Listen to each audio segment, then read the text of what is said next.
Je disais donc qu'aujourd'hui, nous allons continuer notre enseignement avec le chapitre 2, les avantages et les inconvénients des bonnes et des mauvaises actions des êtres humains. Toujours est-il que c'est notre terme intitulé « C'est que l'homme seul qui le consolera ». Mais aujourd'hui, on parle de notre deuxième chapitre, les avantages et les inconvénients des bonnes et des mauvaises actions que les hommes pratiquent. Déjà, qu'est-ce que c'est qu'un avantage ou les avantages? Les avantages sont, excusez-moi mon micro qui donne, les avantages sont donc ici bien nommés les atouts, les bénédictions, les privilèges qui sont suscités par les bonnes actions que l'être humain a faites. Je vais répondre. Les actions, selon la parole de Dieu, sont des atouts, des bénédictions, des privilèges qui sont produits ou qui sont suscités par les bonnes actions que l'homme a faites. Donc, lorsque tu fais des bonnes actions, cela veut dire lorsque tu fais le bien, ces bonnes actions vont produire des avantages. Et ces avantages se manifestent de plusieurs manières, de différentes manières. Ces avantages se manifestent quelquefois en atout, donc les privilèges. Ces actions se manifestent en bénédiction de tout genre. Donc quand je dis déjà les privilèges, vous pouvez comprendre que ces actions peuvent vous faciliter la vie quelque part. Ces actions peuvent vous manifester les faveurs des hommes. Ces actions peuvent vous créer ou vous produire les bénédictions.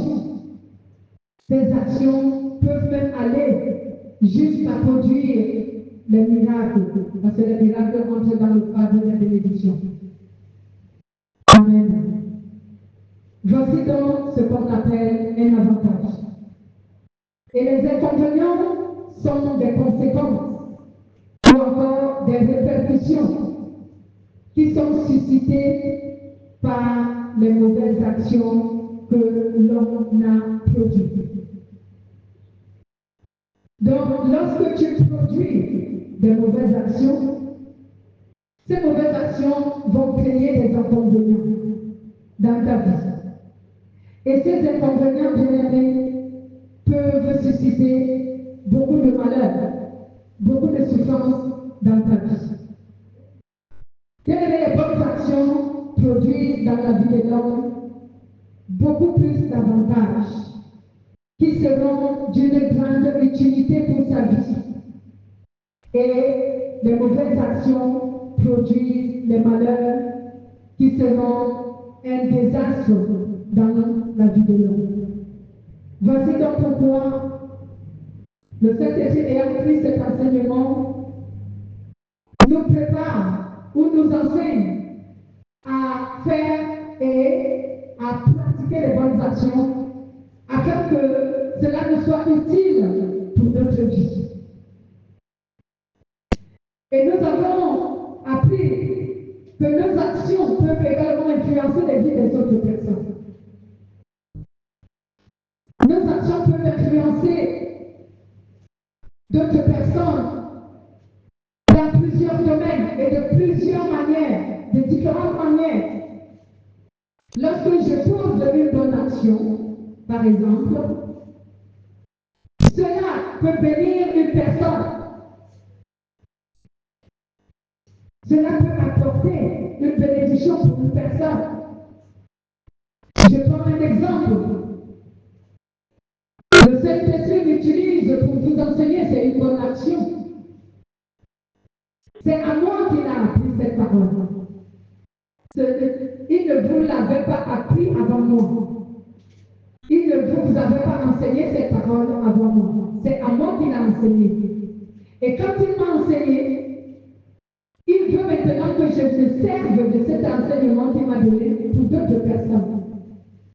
Je suis libre de le vouloir ou de ne pas le vouloir. Je suis libre de le faire comme de refuser. Il ne m'a pas contraint. Je le fais par amour pour lui et par amour pour vous dont je donne cet enseignement. Je peux me taire et vous resterez dans l'ignorance. Amen. Donc, le bien que le Saint-Esprit m'a donné et que je partage avec vous, crée un bien pour vous. Cela change votre vie, cela transforme vos vies dans tous les domaines.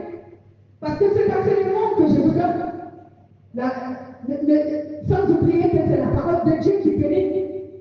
Ce n'est pas un être humain. Alors, lorsque je vous donne la parole qui bénit les hommes, alors votre vie entière est bénite.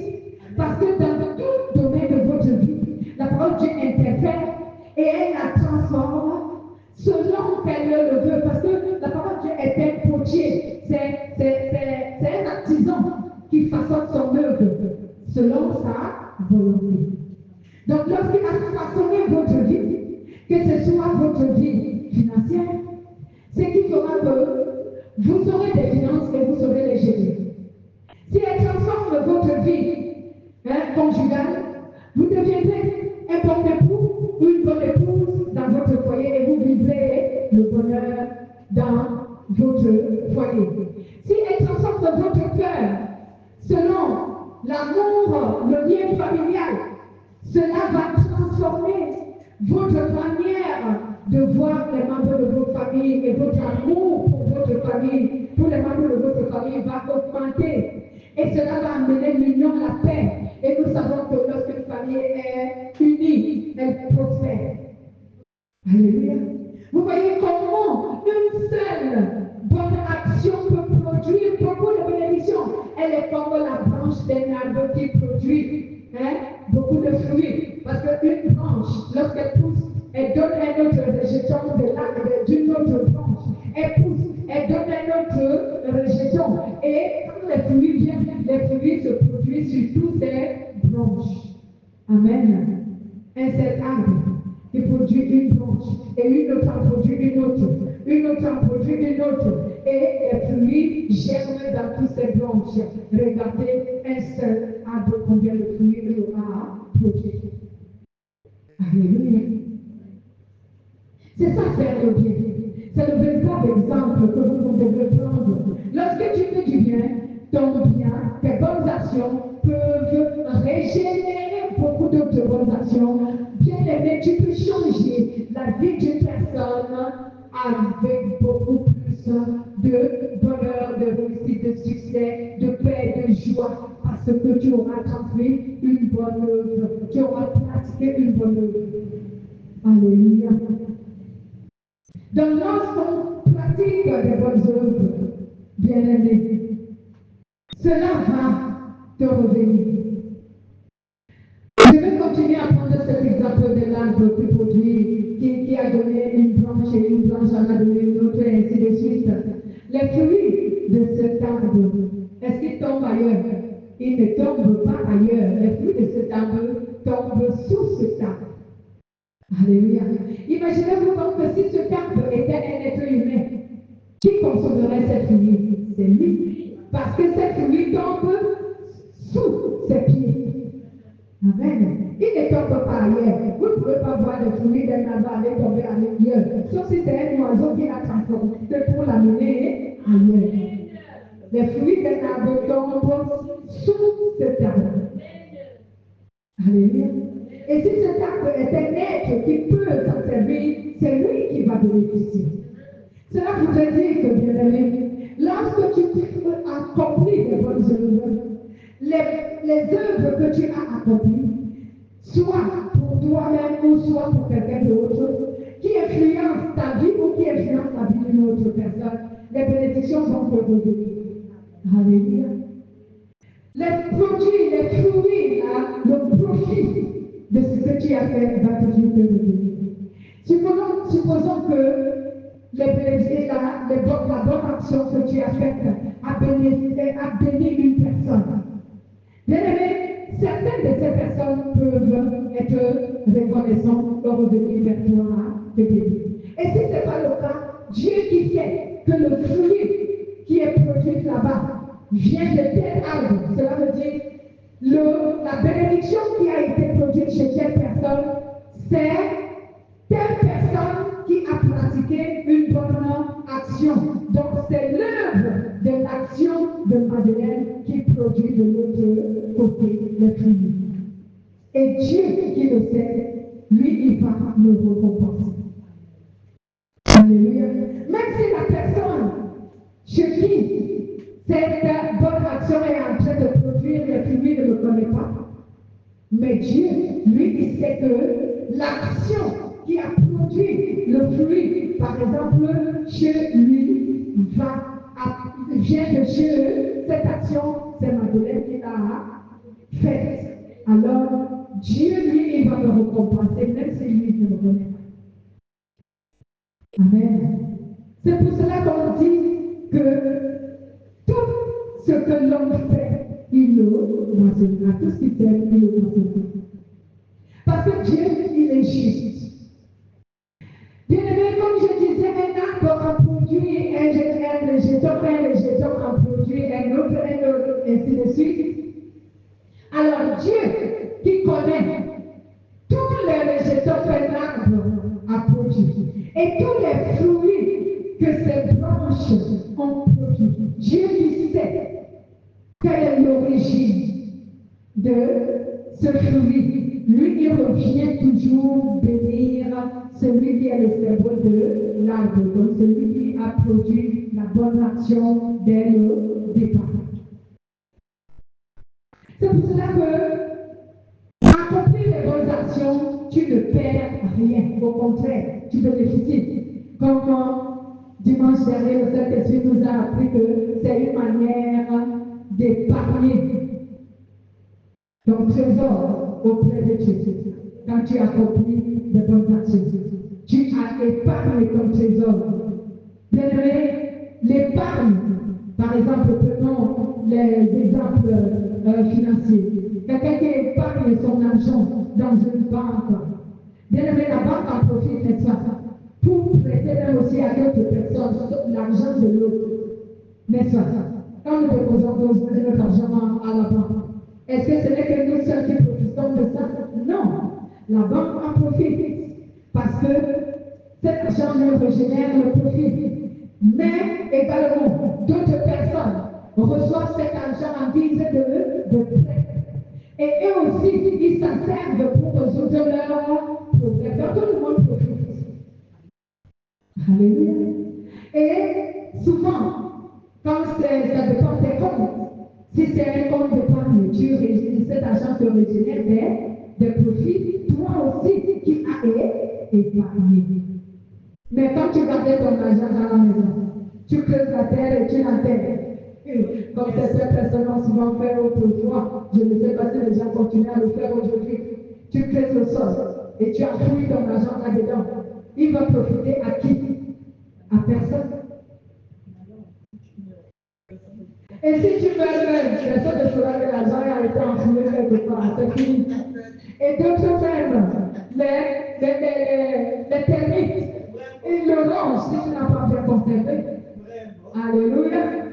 Amen. Donc faire du bien est comme Jésus avait donné un témoignage sous forme de parabole.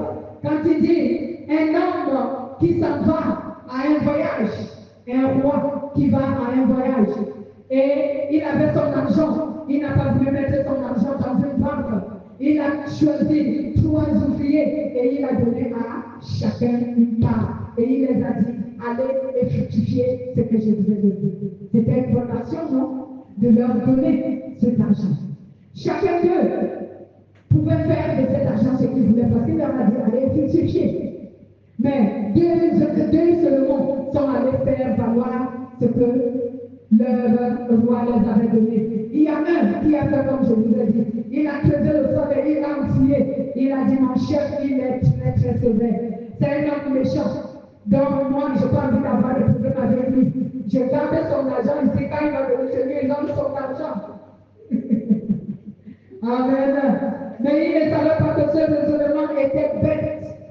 Alors, quand le roi est revenu, il a dit, venez me rendre des comptes de ce que vous avez fait de mon argent. Alors, ils sont venus.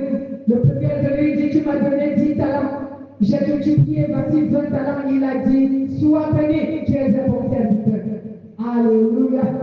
Le deuxième, il dit, tu m'as donné 5 talents, j'en ai multiplié, j'en ai trouvé 5 autres. Il dit, toi aussi, sois béni, tu es un bon serviteur. Le troisième, il est venu, il lui a rendu ses 1 talent, il lui dit, pour moi, j'avais peur, parce que toi, tu es méchant, toi, tu es un homme dur. Il lui dit, arrête-toi, il ne faut même plus que tu parles. Tu savais que j'étais un homme méchant, pourquoi tu as pris mon argent? Il ne fallait pas accepter. Et même il fallait aller déposer mon argent à la banque autant d'années, je devais avoir un profit. Maintenant, tu me ramènes un talent ici, là, je ne t'ai pas demandé de me ramener un talent. Et il dit, bon, enlevez-lui ce qu'on lui a donné, le talent qu'il a. Donnez ce talent à celui qui a 10. Alléluia.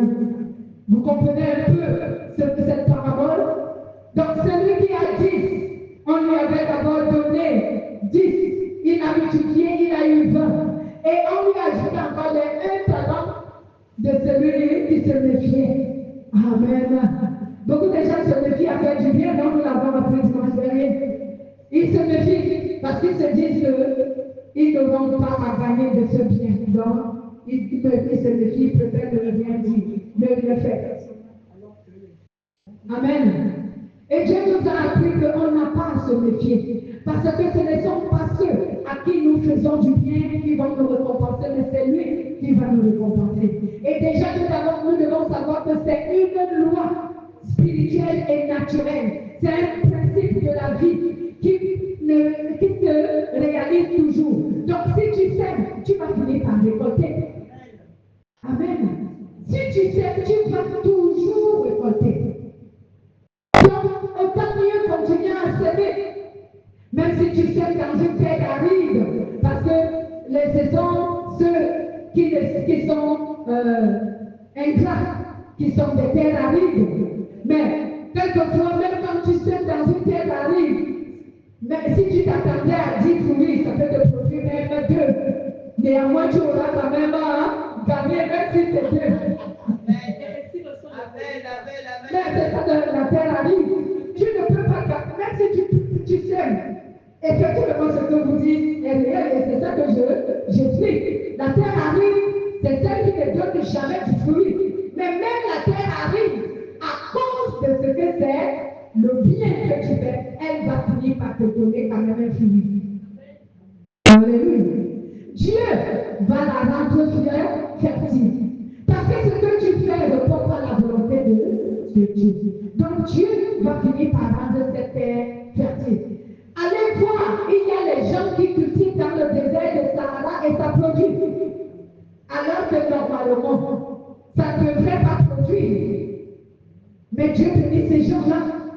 Pourquoi? Parce qu'il leur a donné l'intelligence. Comment cultiver dans le Sahara? Ils ont appris. Ce que c'est que l'agriculture, ce sont des ingénieurs, agronomes. Ils savent comment cultiver dans un tel endroit pour produire le fruit et ils s'en récoltent. Alors que si Dieu ne te bénit pas, tu ne peux pas produire dans un tel endroit. Alléluia. C'est une terre aride. Le désert du Sahara est une terre aride. Normalement, elle ne devrait rien produire. Alléluia. Donc, bien aimé, si tu accomplis de bonnes actions, sache que tu vas toujours bénéficier. Mais si tu produis de mauvaises actions, tu ne vas jamais bénéficier. Lisons d'abord le verset avant que nous continuions. Lisons Josué chapitre 1, verset 8 pour les bonnes actions. Et Ésaïe chapitre 57 pour les mauvaises actions. Avant qu'on ne continue, on va d'abord lire ces références. Josué 1, 8, Ésaïe 57, verset 1. Il y a la page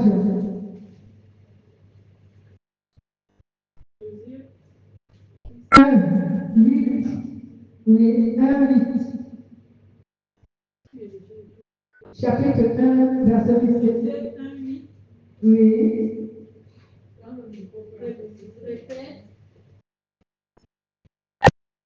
Josué chapitre 1, verset 8.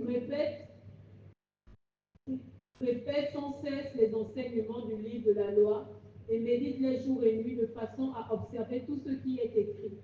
Alors tu mèneras à bien tes projets et ils réussiront. Amen. Ta Bible a des écritures très très petites. Il faut que tu changes de Bible, ça va te tuer les yeux. Donc, que ce livre de la loi ne s'éloigne point de ta bouche. Médite-le jour et nuit, et c'est alors que tu réussiras, c'est alors que tu auras du succès en tout ce que tu entreprendras. Alléluia. Méditer la parole de Dieu et la mettre en pratique est le fait d'accomplir une bonne œuvre.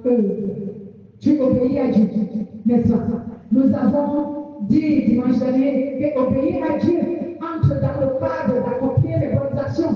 Et d'ailleurs, quand tu obéis à la parole de Dieu, c'est alors que tu auras l'intelligence et la sagesse, le discernement d'accomplir les actions qui plaisent à Dieu.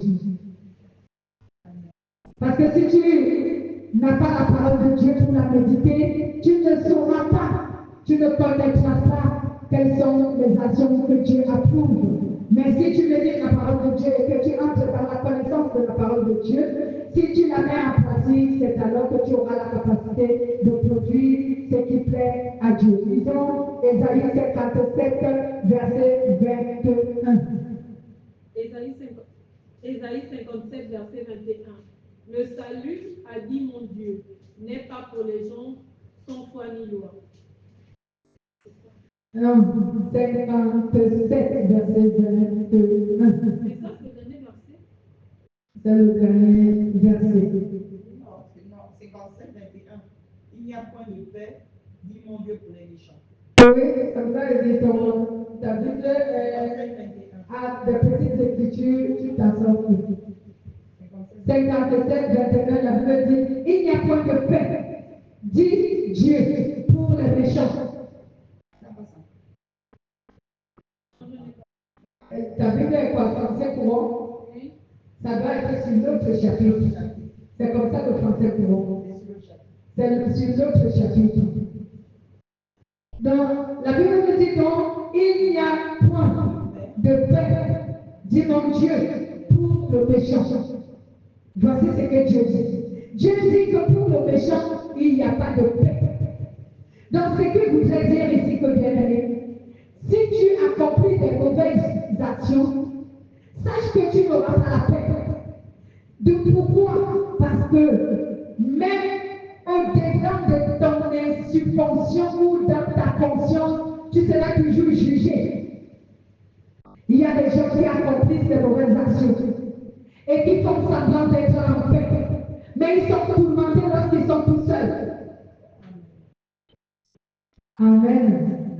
Quand ils sont tout seuls, ils sont tourmentés. Ils pensent au mal qu'ils ont fait, mais ils jouent à la dure et au dur quand ils sont devant les gens. Ils se glorifient quand ils sont devant les gens, mais quand ils sont tout seuls, ils sont tourmentés de ce qu'ils ont fait, ce qui est mal. Pourquoi? Parce que le Saint-Esprit est souvent là pour essayer de convaincre la personne de se repentir. Bien aimé, même quand un être humain n'a pas le Saint-Esprit qui habite en lui, mais dans la conscience de l'être humain, le Saint-Esprit œuvre souvent pour essayer d'amener la personne à comprendre que ce qu'il a fait est mal. Amen.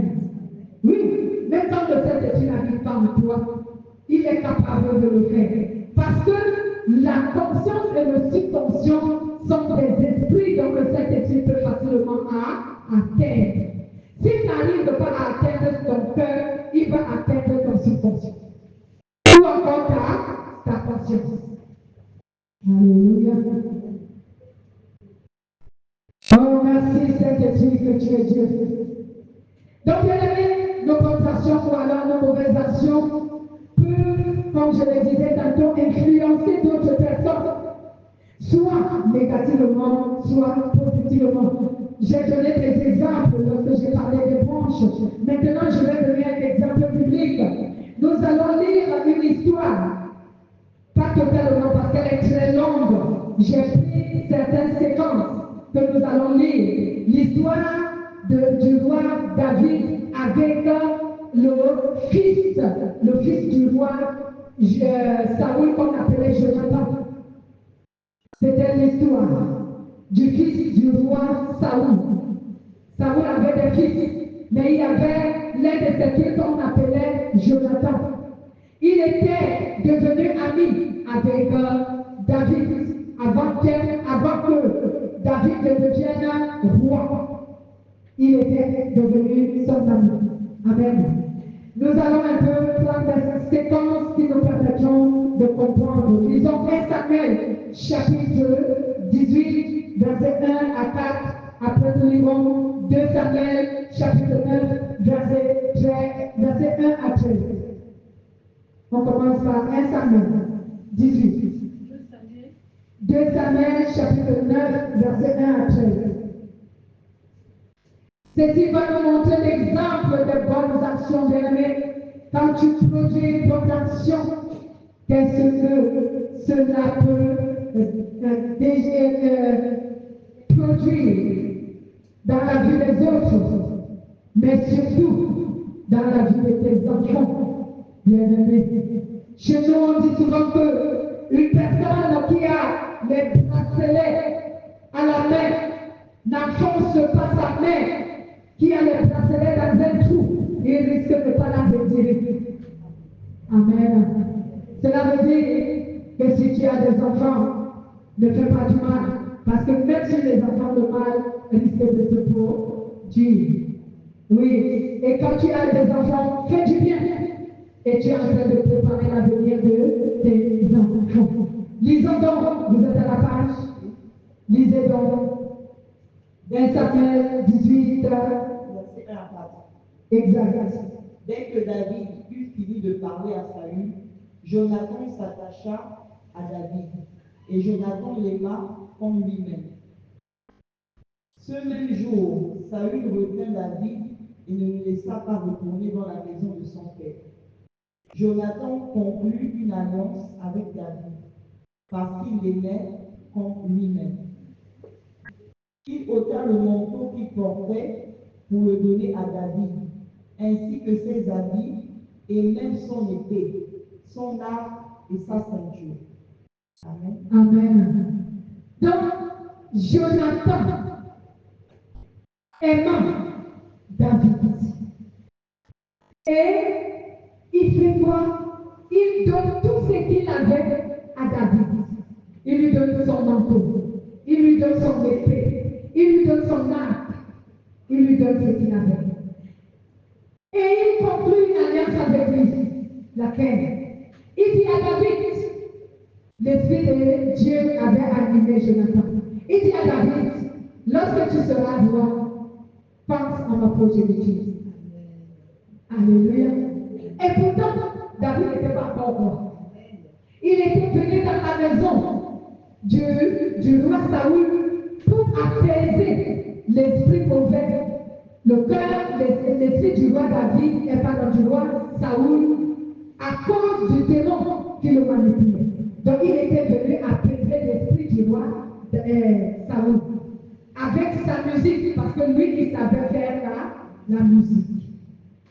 Alors, dès que le fils du roi Saoul l'avait vu, Jonathan l'aima. Il l'aima. Et pourtant, il ne le connaissait pas encore. Mais il l'aima, rien qu'à le voir. Et il lui donna ce qu'il avait. Et c'est ce qui poussa même aussi son père à le garder. À garder David avec lui, chez lui. Amen. Oh, bien-aimés, les bonnes actions, les actions que nous produisons produisent eux aussi à leur tour les fruits, les bonnes comme les mauvaises. Lisons maintenant Samuel, 2 Samuel 9, 1 à 13.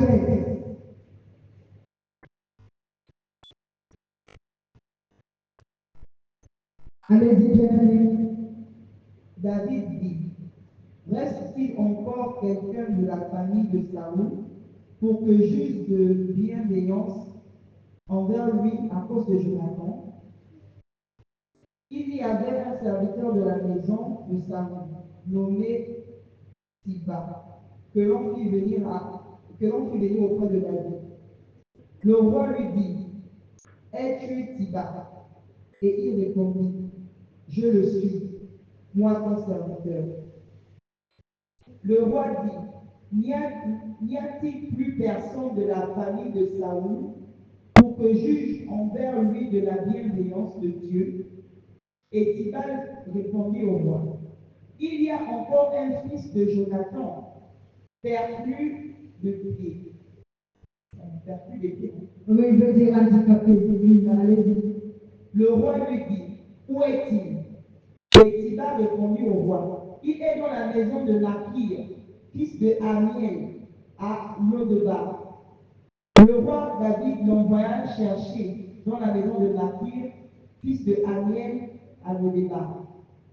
Et Méphibosheth, fils de Jonathan, Continuez, c'est fils de compliqué. Saoul, mais auprès de David, tomba face contre terre et se prosterna. David dit Méphibosheth. Amen, Méphibosheth. D'accord. Oui. Il répondit, voici ton serviteur. David lui dit, sois sans crainte, pour sûr, je vais user de bienveillance envers toi, à cause de ton père Jonathan. Amen. Je te rendrai toutes les terres de ton père Saoul. Alléluia. Et tu Amen. mangeras toujours à ma table. Amen. Il se prosterna et dit, Recommence bien ce passage. David, excusez-moi, David lui dit, sois sans crainte, pour sûr, je vais user de bienveillance envers toi à cause de ton père Jonathan. Je te prendrai, pardon, oui, je te prendrai. Je te rendrai toutes les terres de ton père Saoul, et tu mangeras toujours à ma table. Continue. Il se prosterna et dit, qu'est ton serviteur pour que tu te tournes vers un chien mort tel que moi? Le roi appela Siba, serviteur de Saoul, et lui dit, je donne au fils de ton Seigneur tout ce qui appartenait à Saoul et à toute sa famille. Tu cultiveras le sol pour lui, toi, tes fils et tes serviteurs, et tu rentreras les récoltes afin que le fils de ton Seigneur ait du pain à manger. Et Méphibosheth, fils de ton Seigneur, mangera en permanence à ma table.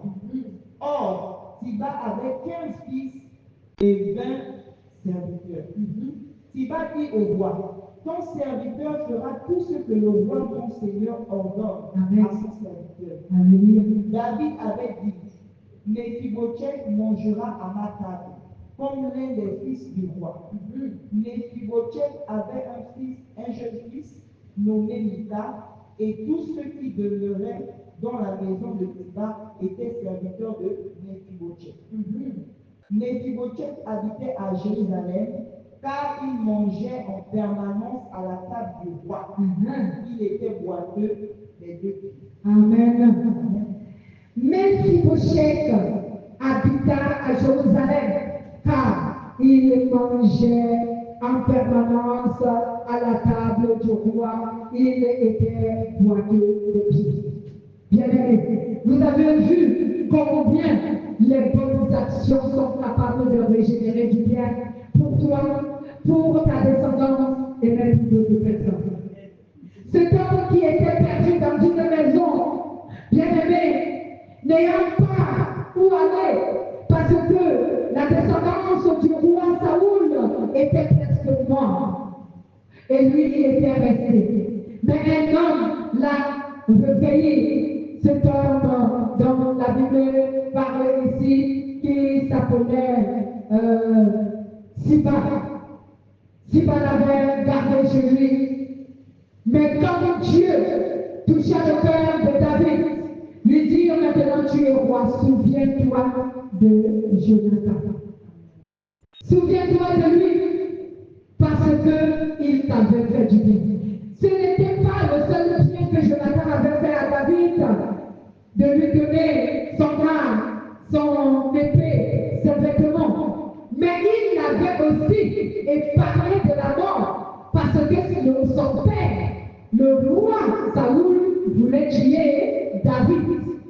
Et Jonathan est venu dire à David ce que son père me disait de faire contre lui.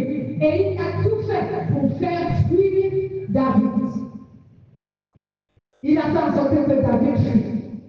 Amen. Donc ce n'était pas seulement le seul fait, la seule action. Et David fut reconnaissant. Il chercha parmi ceux de la maison de Saoul qui étaient encore vivants pour lui faire du bien. Et il trouva qu'effectivement il y avait un seul fils de Jonathan qui était encore vivant.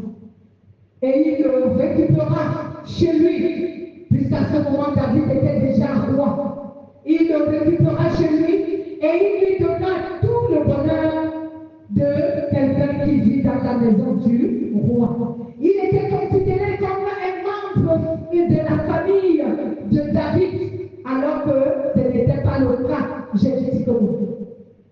Amen. Mais par reconnaissance à cause des bonnes actions que son père Jonathan avait accomplies. Alléluia. Faire du bien produit du bien. Ce que l'homme sème, il le moissonnera. Et si tu sèmes le mal, bien aimé, de la même manière, quelqu'un va chercher où est-ce que tu es. La Bible déclare que lorsque Dieu se souvient de la méchanceté de l'Égypte, il ordonna les 10 plaies contre l'Égypte. Alléluia. Dieu se souvient de tout. Ne croyez pas que Dieu oublie. Mais est-ce que c'est Dieu qui te punit des mauvaises actions que tu as faites? Non. Vous allez me dire, mais comment ça? Non. Je dis bien non. Parce qu'aujourd'hui, nous sommes sous la grâce depuis que Jésus-Christ est monté sur la croix. Et depuis qu'il est ressuscité des morts et qu'il est monté au ciel, les humains sont sur la grâce. Cela veut dire quoi? Cela veut dire que depuis ce temps, Dieu ne punit pas les humains. Mais pourquoi est-ce que certains récoltent ce qu'ils ont semé comme mauvaise action? C'est parce que leurs propres actions produisent le mal. Alléluia. Les actions produisent le mal. Et c'est pourquoi ils rencontrent les difficultés à cause de leur méchanceté, à cause de leur mauvaise action. C'est pourquoi ils rencontrent les malheurs à cause de leurs mauvaises actions. Je vous ai dit que, bien aimé, c'est une loi divine. Quand on dit qu'une loi elle est divine, cela veut dire que même les esprits connaissent cette loi et ils peuvent la mettre en exécution, soit en ta faveur, soit contre toi. Alléluia. Ils peuvent la mettre en exécution, soit contre toi, soit en ta faveur. Amen.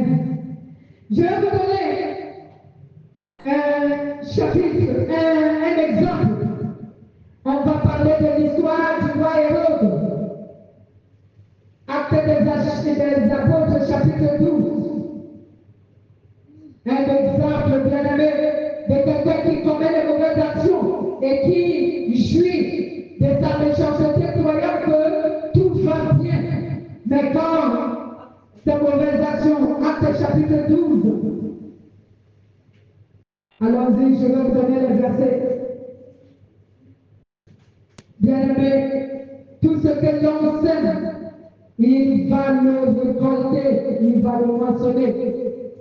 Même si aujourd'hui il jouit du bien, il jouit de sa méchanceté, mais demain cette méchanceté va produire les fruits qui vont se manifester contre lui.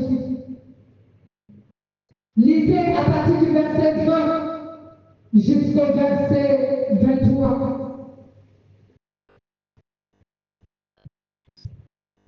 Hérode était très irrité contre les habitants de Tyr et de Sidon.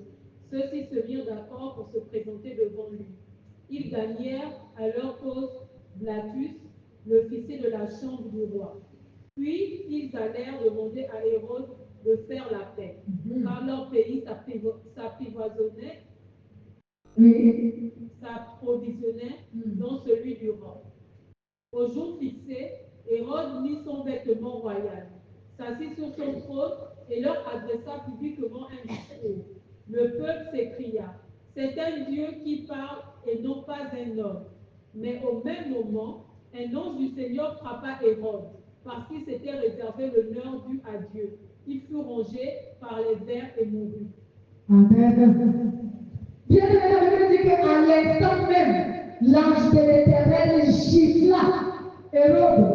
Il le frappa. Ah, bien aimé. L'ange de l'Éternel gifla Hérode. Il tomba au sol.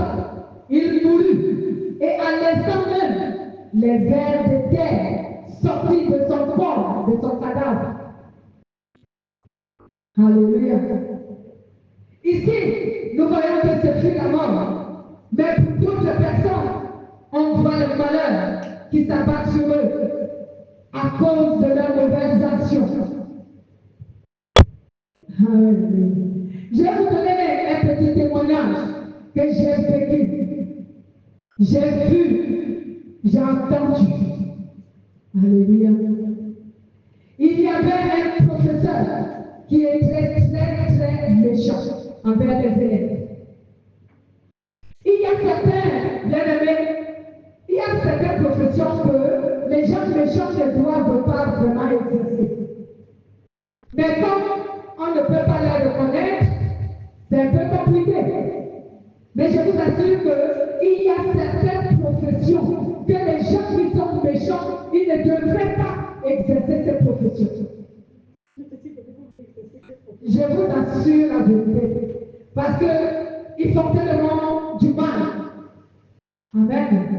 Donc il y avait un homme qui était professeur. Et il était très méchant.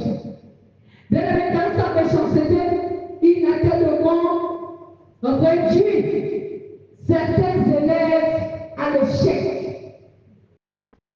Amen. Je ne dis pas qu'il était sévère. Non, il n'était pas sévère parce que la sévérité est quelquefois une bonne chose. Parce que tu veux pousser l'élève à mieux travailler. Mais lui, il était du genre comme jaloux. Vous voyez souvent certains professeurs, ils t'en veulent comme si vous sortez la même femme. Ils t'en veulent comme si vous sortez le même homme. Ils t'en veulent parce que peut-être tu as une bonne chaussure. Parce que tu as une belle, puisque les élèves vous portez la tenue. La tenue, il ne peut pas t'en vouloir pour la tenue. Mais quand il regarde tes chaussures, il regarde ton sac, il voit que c'est l'enfant d'un riche. Il devient mélancolique, il devient méchant. Et il est contre toi, comme si c'est toi qui avais réduit à la pauvreté. Et tu n'es qu'un enfant si ton parent est riche et qu'il a les moyens. Alors, est-ce que c'est de ta faute? Amen. Donc, cet homme, il était méchant, bien aimé. Il a maltraité les élèves. Alors, un jour, l'un de ses élèves est devenu un professeur de l'université de Douala. Alors, son fils, le fils de ce professeur, il allait s'inscrire à l'université de Douala. Et il a eu la malchance de trouver l'élève de son père qui était devenu professeur à l'université de Douala au secrétariat Dès qu'il a amené son dossier, pendant que la secrétaire était en train de l'auditionner, le professeur qui était assis, il a entendu son nom. Il est venu. Il lui a demandé, tu es le fils de tel? Il a dit oui. Ton père était-il professeur dans tel lycée?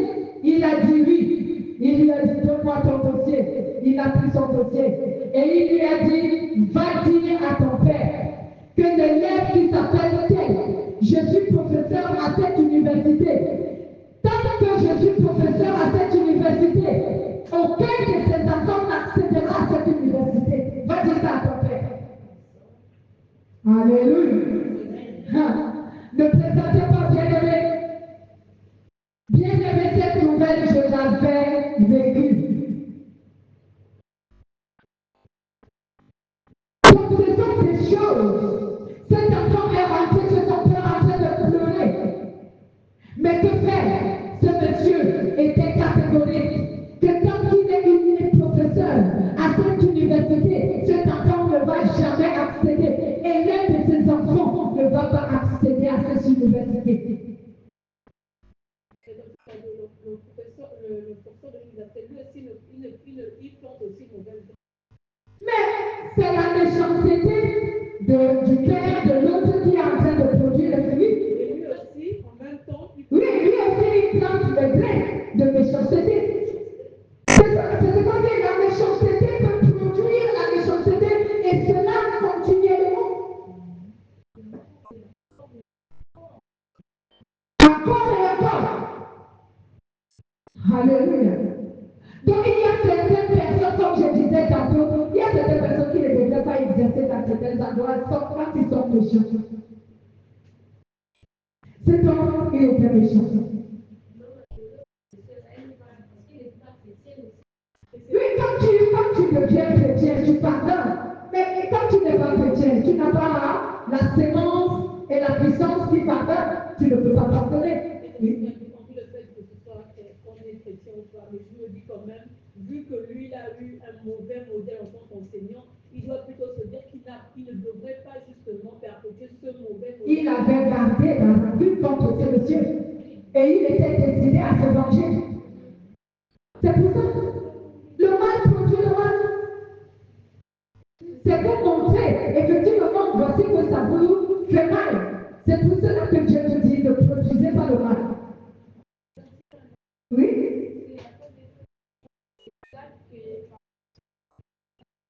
Mais oui, c'est ce que nous apprenons.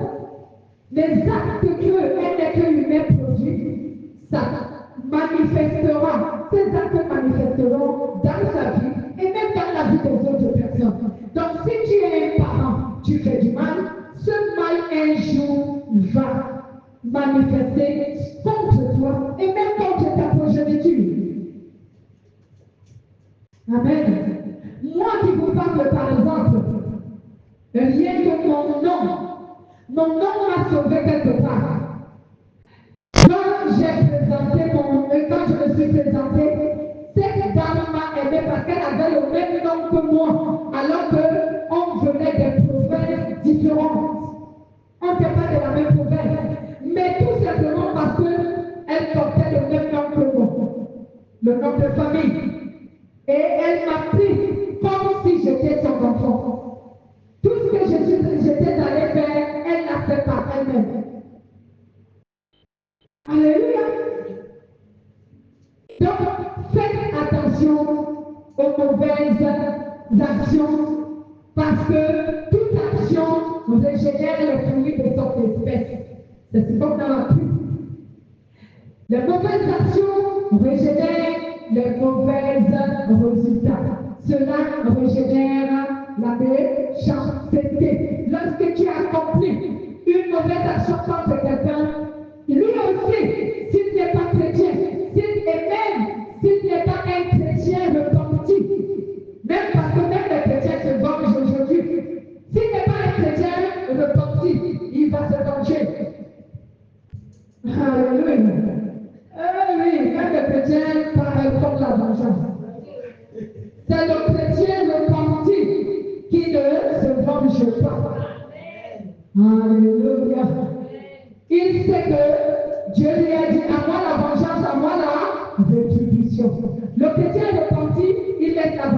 à Dieu. Que c'est Dieu qui fasse ce qu'il faut et comme il le veut. Mais certains chrétiens, ils ne sont pas repartis bien et même ils se vengent. Alléluia.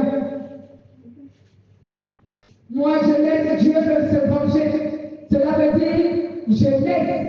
Et même, je vais vous expliquer ce verset. Comme je dis, à moi la vengeance, à moi la rétribution. Cela veut dire que la sémence que l'être humain a plantée de méchanceté, de mauvaises actions, je vais faire en sorte que cette sémence-là produise les fruits contre lui-même. Amen. C'est ce que Dieu appelle la vengeance. Et comme je vous disais, puisque nous sommes sous la grâce, Dieu ne punit pas les gens, mais il laisse leurs mauvaises actions manifester contre eux. Donc il permet, voilà la phrase, il permet que tes mauvaises actions produisent le malheur, la souffrance contre toi. Dieu le permet, bien-aimé. Il permet cela. Parce qu'aujourd'hui, les humains, ils se glorifient à faire du mal. Parce qu'ils se disent, oh ben, depuis que je fais du mal, j'ai jamais vu les récompenses, j'ai jamais vu les inconvénients de cela. Alors je continue. Continue à faire du mal. Un jour, tu verras les conséquences. Avant de mourir, tu verras les conséquences. Je te dis la vérité au nom de Jésus, tu verras les conséquences avant de mourir. Tu ne mourras pas sans avoir vécu les conséquences. J'ai suivi le témoignage d'une autre personne quand je suis devenu chrétien. Lui, c'était quelqu'un qui aimait coucher avec les femmes des autres. Alors, qu'est-ce qui s'est passé? Il a fait cela pendant des années. Et maintenant, il va se marier. Et Dieu va permettre en sorte que quelqu'un d'autre couche avec sa femme à sa connaissance et à sa vue. Il allait mourir. Il a dit, c'est à ce moment que j'ai compris ce que Dieu appelle à moi la vengeance, à moi la rétribution. Il a dit que j'avais mal dans mon cœur. J'avais pris la décision comme je devais me séparer de ma femme. Et Dieu m'a ramené il y a des années passées. Dieu m'a montré, regarde ce que tu faisais aux autres. C'était les femmes des autres que tu prenais tous les jours. Mais tu ne savais pas que cela va te retomber dessus. J'ai voulu que tu ressentes la douleur qu'un être humain peut ressentir lorsqu'il a fait du mal à quelqu'un d'autre. Parce que tu ne connaissais pas la dimension de la douleur que pouvait ressentir un homme qui sait que telle ou telle personne soit avec sa femme. Donc j'ai voulu que tu ressentes la même chose. Il y a plusieurs exemples, bien-aimés. Aujourd'hui, il y a des gens qui ont attrapé, par exemple, les maladies qui les conduisent à la mort. Le sida, par exemple. Quand on disait à la personne, arrête l'impudicité. Non, pour lui, tu es contre lui. Pourquoi tu lui dis d'arrêter l'impudicité? Aujourd'hui, ils sont des citoyens. Alléluia. La conséquence des mauvaises actions. Ils sont en train de récolter leur sida. Parce qu'ils ont manifesté toutes sortes d'actions qui étaient mauvaises. Il y a plusieurs autres maladies que les gens subissent aujourd'hui. Je prends un exemple. Les gens qui sont rancuniers, les gens qui ne pardonnent jamais. Il y a ceux qui ont aujourd'hui la tension, l'ulcère. Il y a des gens que quand ils se fâchent, c'est comme si sa tête va exploser. Tellement la colère était à une très haute dimension. Il a déjà mal à la tête. Il s'est tellement fâché. Il a déjà des crises d'estomac. Alléluia. Il détruit tout. Il y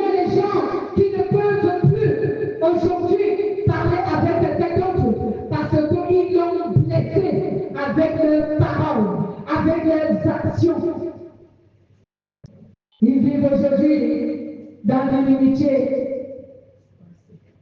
Pourquoi? Parce que les actions ont tellement blessé la personne au point où la personne a tourné le dos, elle ne veut plus revenir. Et il vaudrait mieux être seul que d'être en accord avec toi. Je ne veux plus que tu me blesses. Donc pour se protéger, il ne veut plus te parler. Les mauvaises actions, bien-aimés, la désobéissance de certaines personnes. Je prenais le cadre des enfants. Vous êtes enfants, vous êtes jeunes, vous désobéissez à vos parents. Et il y a ceux qui se sont retrouvés aujourd'hui avec des enfants en mariage. Il n'y a pas de mari qui a des enfants. Et pourtant, tes parents te disaient, les hommes, attends d'abord. Les hommes, calme-toi d'abord. Mais non, tu t'es dit qu'on t'est dérangé. Aujourd'hui, tu te retrouves avec des enfants, tu n'as pas de mari. Tu dois assumer la responsabilité toute seule. Tu souffres pourquoi? C'était ta désobéissance. Tu n'as pas voulu écouter. Vous voulez que je vous prenne plusieurs exemples? Il y en a beaucoup, bien aimés. Il y a ceux qui ont refusé d'étudier. On lui dit va à l'école. Il dit non, moi, c'est jouer. Je vais jouer. Aujourd'hui, il a atteint l'âge de maturité. Il ne peut plus avoir un emploi où tu n'as pas de diplôme, tu n'as pas de niveau. Tu vas aller travailler où? Quand on lui dit va travailler, même comme manœuvre, il ne veut pas travailler manœuvre. Mais tu n'as pas de diplôme. Tu n'as pas de compétences. Tu vas aller où? Ils deviennent des voyous, des fumeurs de chambre, des prostituées. Et ils seront jaloux de ceux qui ont étudié. Les mauvaises actions, bien aimées, finissent toujours par refaire surface. Il y a ceux qui continuent à fréquenter les charlatans.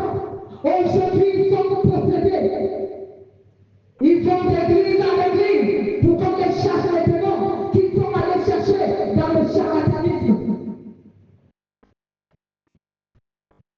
Bien-aimés, les mauvaises actions. Il y a plusieurs exemples que je vous prendrai. Mais le temps que nous avons à faire, bien-aimés, ne nous le permet pas. Alors regarde à ta vie, quelles sont les mauvaises actions que tu as faites. Ces mauvaises actions vont produire des fruits. Bien-aimé, même si tu es devenu chrétien, même si tu es devenu un chrétien affermi, un chrétien repenti, les mauvaises actions ne vont pas s'arrêter de produire leurs fruits. Dieu va te pardonner, mais tes mauvaises actions vont produire les conséquences. Parce que Dieu n'annule pas la conséquence de mauvaises actions. Ah oui, il faut que vous le compreniez. Oui, attendez, je vais vous donner la parole. Pourquoi Dieu n'annule pas les conséquences de mauvaises actions? C'est parce que Dieu veut que tu ressentes le mal, la douleur qu'il y a à pratiquer les mauvaises actions. Et ainsi, tu prendras conscience que les mauvaises actions produisent le malheur, la douleur, la souffrance. Et tu t'arrêteras à le faire accompli. C'est parce que Dieu veut te donner une leçon de morale. Parce que quelquefois, l'être humain veut les conséquences pour comprendre. C'est pour cela qu'il y a un proverbe qui dit que les conséquences corrigent mieux que les pensées. C'est quand tu as déjà subi que tu vas comprendre. Oui, c'est quoi? Oui, allez-y, votre question, je dis. On ne connaît pas Christ, on se convertit après. Est-ce que si on essaie de réparer nos torts, les conséquences ne peuvent pas être... Merci pour la question. Ta question est celle-ci. Quand on commet les actions qui sont mauvaises, lorsqu'on est païen et qu'ensuite on se convertit et qu'on essaye de réparer les mauvaises actions qu'on a faites autrefois, est-ce qu'on sera acquitté de la situation, c'est ça?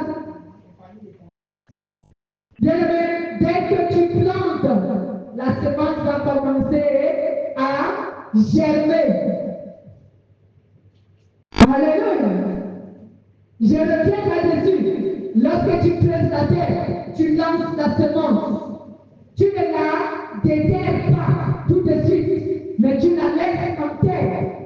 Pendant un certain temps, qu'est-ce qui va se passer? Elle va pousser, elle ne va pas mourir. Elle va pousser. Amen. Et parce qu'elle va pousser, elle va faire quoi? Elle va donner les fruits. Donc, je te donné cet exemple pour que tu commences à comprendre ce que je vais te dire. Si tu as commis de mauvaises actions autrefois lorsque tu étais païen, et qu'aujourd'hui tu te convertis et que tu essaies de réparer les torts que tu as causés, bien-aimé, tu ne vas pas effacer les blessures que tu as causées, les dégâts que tu as causés au moment où tu faisais tes actions. Tu ne vas pas les effacer de la vie de ces personnes ou de l'existence. Tu ne vas pas effacer cela. Amen. Cela demeure toujours. Donc, ces choses-là vont produire les fruits pour lesquels tu les as semés. Mais, peut-être, je dis bien peut-être, pour certaines actions que tu as cherché à corriger, bien aimé, c'est que, je veux dire, pour certaines actions telles que, il faudrait que je prenne un exemple, supposons que tu as offensé quelqu'un, tu as blessé quelqu'un autrefois, et aujourd'hui tu es converti. Tu viens lui demander pardon pour l'offense que tu l'avais offensé. Il a mis du temps avec la colère, la blessure que tu as créée en lui. Aujourd'hui, tu viens pour demander pardon. Si cette personne est touchée par le Saint-Esprit, la personne peut te pardonner, mais la blessure a tellement duré, elle est restée longtemps ouverte, ce qui fait que cette personne a beaucoup souffert à cause du mal que tu as fait. Elle peut bien sûr te pardonner si elle veut, mais cela ne va pas exclure qu'elle a souffert autrefois. Est-ce que tu comprends?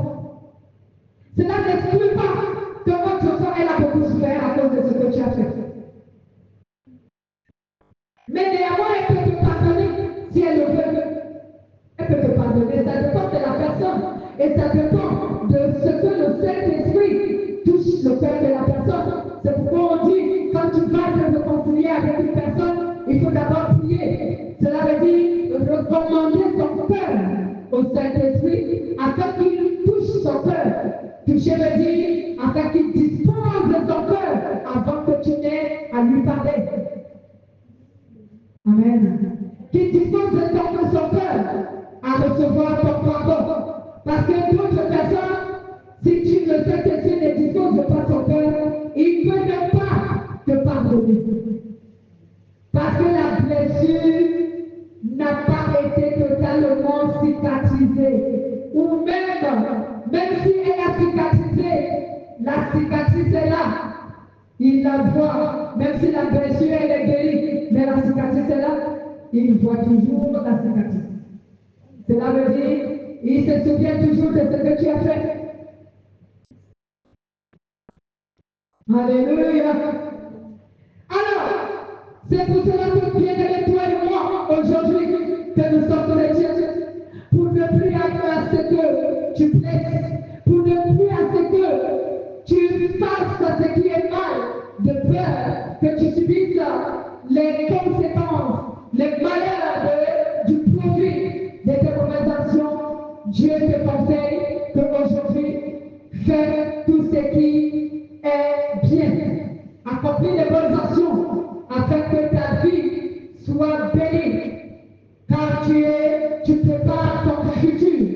lorsque tu accomplis les bonnes actions. Les mauvaises actions détruisent, mais les bonnes actions construisent une vie et elles donnent la vie et le bonheur. Alléluia. Vous voulez être heureux sur la terre? Accomplissez les bonnes actions et vous serez heureux. Vous voulez être malheureux, triste, avec une conscience qui se renouvelle à vous juger tous les jours, et que la nuit vous êtes tourmenté par les démons de votre méchanceté, bien-aimés, continuez à faire du mal. Et vous verrez, vous n'aurez pas un sommeil léger. Parce que les démons vont vous tourmenter à cause de votre méchanceté. Vous ne priez pas rentrer en paix. Alléluia! Oh oui, le salaire du péché, c'est la mort. Quand tu es vivant, le salaire du péché, c'est la souffrance et les tourments. Les démons vont te tourmenter tous les jours. Amen. Donc, je te conseille, je t'exhorte à faire du bien, afin que tu aies un salaire convenable, une récompense qui soit bien. Et pour terminer, si tu demeures à accomplir les mauvaises actions, finalement tu vas te retrouver en enfer.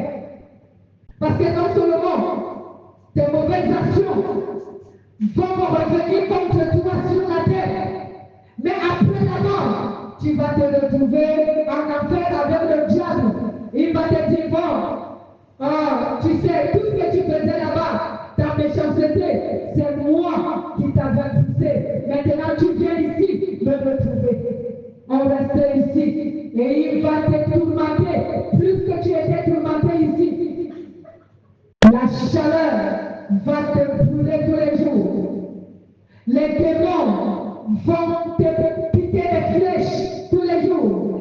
Les démons, ils vont te violer tous les jours. Vous croyez que les publicités que les gens font, ça vient d'où? Ça vient du monde des ténèbres. Ce sont des démons qui ont appris aux hommes toute forme de sexualité qu'ils ont aujourd'hui. La sodomie et tout. C'est les démons qui ont appris ça aux humains. Amen. Donc en enfer, quand tu te retrouves en enfer, c'est ce que les démons font. Ils te tourmentent avec la chaleur, avec les flèches, avec les douleurs, avec la sexualité. Ils te tourmentent jour et tout le temps. Là-bas, il n'y a pas le jour, il n'y a pas la nuit. Il n'y a pas le temps déterminé dans le monde spirituel. Il n'y a pas un temps déterminé. Souvenez-vous, si vous croyez que je vais vous donner l'exemple. Lorsque tu fais des rêves, est-ce que tu sais quelle heure il est dans tes rêves? Dans tes rêves, on t'a déjà dit qu'il est quelle heure? Dans tes rêves, on t'a déjà dit qu'il fait nuit, il fait jour. Dans le monde spirituel, il n'y a pas de journée, il n'y a pas la nuit. Il n'y a pas le temps n'est pas compté. Donc quand Satan commence à te tourmenter avec ses démons, c'est sans cesse qu'il va te tourmenter.